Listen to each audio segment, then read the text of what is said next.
இன்றைக்கி நம்ம இந்த வீடியோவில் சாக்லேட் ஃபட்ஜ் எப்படி பண்ணுறதுன்னு பார்க்க போகிறோம். இந்த ரெசிபி ஒரு ரிக்வஸ்டட் ரெசிபி தான். நம்ம வீடியோடைய கமெண்ட்டில் வந்து அடிக்கடி ரிக்வஸ்ட் பண்ணியிருந்த ரெசிபி தான் இதுவும். இந்த ரெசிபி பண்ணுறது ரொம்பவே ஈஸி. ஒரு பவுலில் 1/2 கப் கண்டென்ஸ்டு மில்க் எடுத்துக்கணும். ஷாப்பில் தான் கண்டென்ஸ்டு மில்க் வாங்கணும் அப்படின்னு கிடையாது. நம்ம வீட்லேயும் வந்து கண்டென்ஸ்டு மில்க் ரொம்ப ஈஸியாகவே பண்ணிக்கலாம். நான் ஆல்ரெடி நம்ம சேனலில் எப்படி கண்டென்ஸ்டு மில்க் பண்ணணும்னு சொல்லி நான் வீடியோ அப்லோட் பண்ணியிருக்கேன். உங்களுக்கு தேவைப்பட்டுச்சுன்னா நீங்கள் அந்த வீடியோ கூட பார்த்துக்கலாம். இந்த சாக்லேட் ஃபட்ஜ் பண்ணுறதுக்கு நமக்கு 2 இன்க்ரீடியன்ட் தான் தேவைப்படும். இது வந்து குட்டீஸ்க்கு ரொம்ப மோஸ்ட் ஃபேவரட்டாக இருக்கும். இப்போ நான் வந்து 1/2 கப் எடுத்திருக்கேன். உங்களுக்கு எந்த அளவு வேணுமோ அதுக்கேற்ற மாதிரி நீங்கள் எடுத்துக்கலாம். இதை வந்து மெஷரிங் கப் யூஸ் பண்ணி தான் அளக்கணும்னு கிடையாது. உங்களுக்கு எந்த அளவுக்கு தேவையோ அந்த அளவுக்கு எடுத்துக்கலாம்.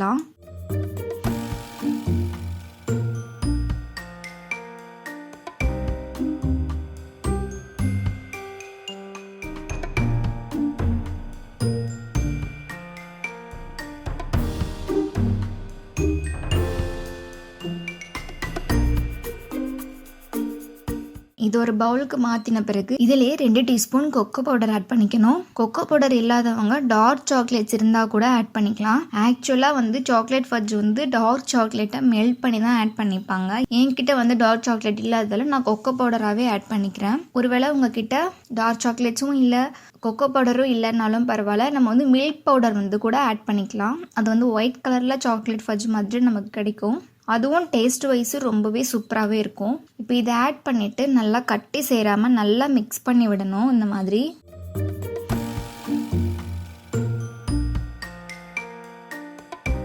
இது மிக்ஸ் பண்ணின பிறகு அடுப்பை லோ ஃப்ளேமுக்கு வச்சுக்கணும். இதை வந்து நல்லா மிக்ஸ் பண்ண ஆரம்பிச்சிடணும். ஜஸ்ட் ஒரு 5 to 6 மினிட்ஸ் மிக்ஸ் பண்ணாலே போதும். அது நல்லா இந்த மாதிரி கட்டி சேர்ந்து திரண்டு வந்துடும்.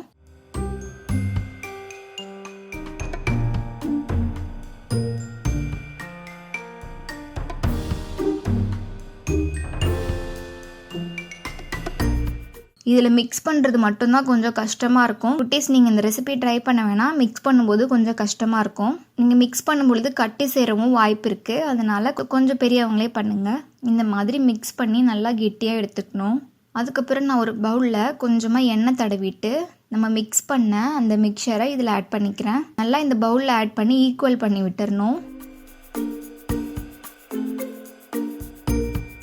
இதை வந்து ஒரு 5 மணி நேரம் ஃப்ரிட்ஜில் வச்சு எடுத்துக்கணும். அப்படி இல்லைன்னா நீங்கள் ஓவர் நைட்டு கூட வச்சு எடுத்துக்கலாம். இப்போ இதை வந்து மூடி போட்டோ இல்லை வந்து அலுமினியம் ஃபாயில் போட்டோ நல்லா க்ளோஸ் பண்ணி ஃப்ரிட்ஜில் வைங்க. ஃப்ரீசரில் கிடையாது, ஃப்ரிட்ஜில் ஸ்டோர் பண்ணிக்கணும். ஓவர் நைட்டு வச்சு எடுத்தீங்க அப்படின்னா நல்லா ஹார்ட் ஆகி வந்துடும். உங்ககிட்ட வந்து பட்டர் பேப்பர் இருந்தாலும் நீங்கள் இந்த பவுலில் பட்டர் பேப்பர் மாதிரி வச்சுட்டு அதுக்கு மேலேயும் இந்த சாக்லேட் ஃபட்ஜை ஆட் பண்ணிக்கலாம். அது நல்லா கட்டி சேர்ந்து வரும்போது எடுக்கவும் ஈஸியாக இருக்கும். ஆனால் நான் நார்மலாக வந்து பாத்திரத்தை யூஸ் பண்ணியே பண்ணிக்கிட்டேன். நீங்கள் பட்டர் பேப்பரை யூஸ் பண்ணாலும் அது வந்து நல்லா ஷேப்பாகவே வரும். அதை நான் கட் பண்ணி எடுத்து வைக்கிறேன் பாருங்கள். இது நல்லா கட் பண்ண நல்லாவே ஹார்டாக இருக்கும். சாப்பிடும்போது நல்லாவே ஒரு டேஸ்ட்டாக சாக்லேட் மாதிரியே இருக்கும்.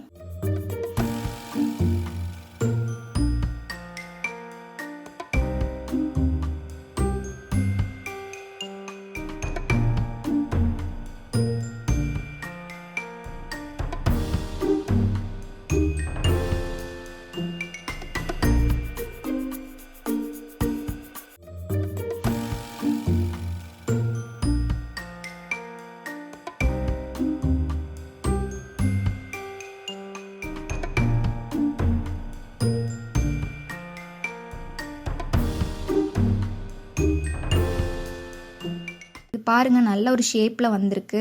இப்போ இந்த சாக்லேட் ஃபட்ஜ் வந்து ரெடி ஆகிடுச்சு. இதோட நம்ம அப்படியே சாப்பிட்டாலும் ஓகே.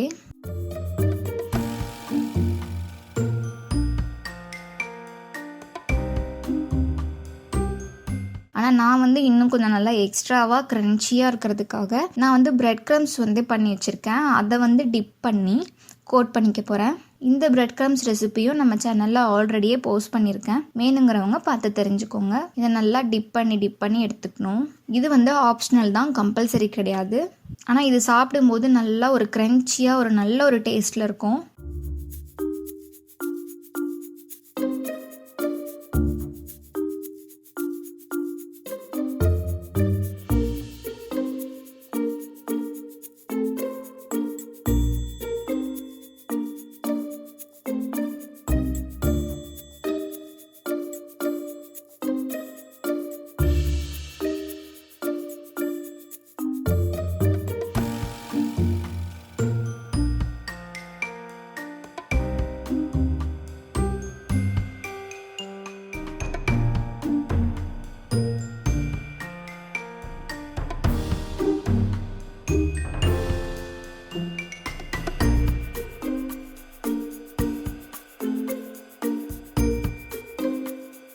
இப்போ அவ்வளோதாங்க, நம்மளோட சாக்லேட் ஃபட்ஜ் வந்து ரொம்ப சூப்பராக ரெடி ஆகிடுச்சு.